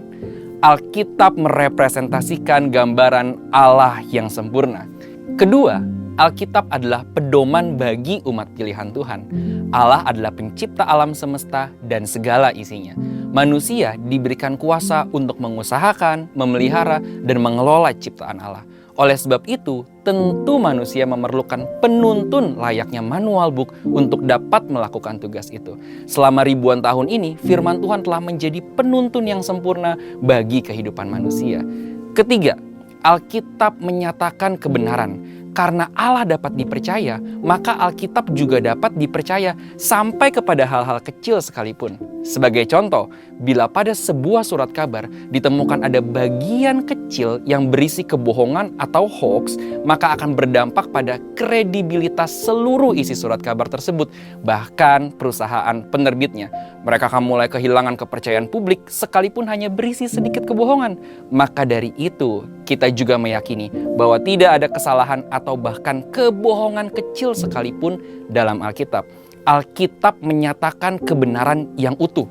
Ketika berbicara tentang surga, Alkitab berbicara kebenaran.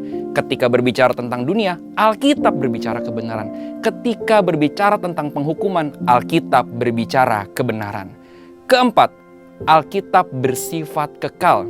Kebenaran Alkitab dapat diaplikasikan baik kemarin, hari ini, maupun masa yang akan datang. Sekalipun sudah ditulis ribuan tahun yang lalu, Alkitab tidak pernah out of date, melainkan selalu up to date. Hal ini sesuai dengan kepribadian Tuhan, Sang Inspiratornya yang selalu hadir di segala zaman. Namun, di zaman ini ada pendapat yang berkembang dan mengatakan bahwa konteks zaman dulu dan masa kini berbeda. Maka dari itu, tidak semua kebenaran dalam Alkitab dapat dipertahankan. Misalnya, terkait dengan isu LGBT. Setuju dengan perkembangan zaman dan perubahan konteks, tetapi ada beberapa hal yang bersifat prinsip dan tidak bisa ditawar kebenarannya. Beberapa teks di Alkitab seperti Wahyu 21 ayat 8 dan 1 Korintus 6 ayat 9 secara jelas menentang berbagai penyimpangan seksual seperti LGBT. Teks-teks ini bersifat prinsip, oleh sebab itu tidak termakan oleh zaman. Dan masih banyak teks lain yang secara gamblang menentang hal ini. Kelima, Alkitab bersifat utuh. Alkitab tidak pernah ditulis untuk dibaca sebagian atau dibaca bagian yang disukai. Mempelajari, membaca, dan merenungkan Alkitab harus secara utuh dan keseluruhan. Ada satu istilah populer yang mengatakan, jadilah orang Kristen yang Alkitabiah, bukan orang Kristen yang Ayatiah. Setiap bagian dalam Alkitab ada untuk saling melengkapi dan memperdalam pengetahuan kita akan kebenaran. Keenam, Alkitab sanggup untuk mengoreksi hidup kita. Segala teguran dan koreksi yang terdapat dalam Alkitab sanggup untuk mengubah hidup kita menjadi lebih baik. Ketujuh, tuntunan Roh Kudus dalam perkembangan Alkitab. Sekalipun Alkitab mengalami dinamika dalam perkembangannya, misalnya terkait dengan proses penerjemahan dan perkembangan bahasa, kita meyakini bahwa Roh Kudus yang menginspirasi para penulis Alkitab adalah Roh Kudus yang sama yang mengawal perkembangan Alkitab dari masa ke masa. Maka dari itu kita meyakini bahkan Alkitab yang kita baca dan pegang hari ini adalah Alkitab yang masih dapat dipercaya. Meyakini keabsahan Alkitab yang dipercaya tanpa kesalahan tentu tidak berarti kita meyakini Alkitab secara buta. Tentu kita harus terus berusaha memahami dan memaknai Alkitab lebih dalam lewat iman, pikiran, dan berbagai pengetahuan. Dengan kerendahan hati, kita mempelajari firman Tuhan sambil terus berdoa dan meminta tuntunan Roh Kudus. Sehingga bukan kita yang menguasai firman, melainkan firman Tuhan yang menguasai hidup kita. Saudara, untuk penjelasan lebih lengkap dari tim teologi kami, silakan buka link yang ada di atas atau scan QR Code yang tersedia. Tuhan Yesus memberkati.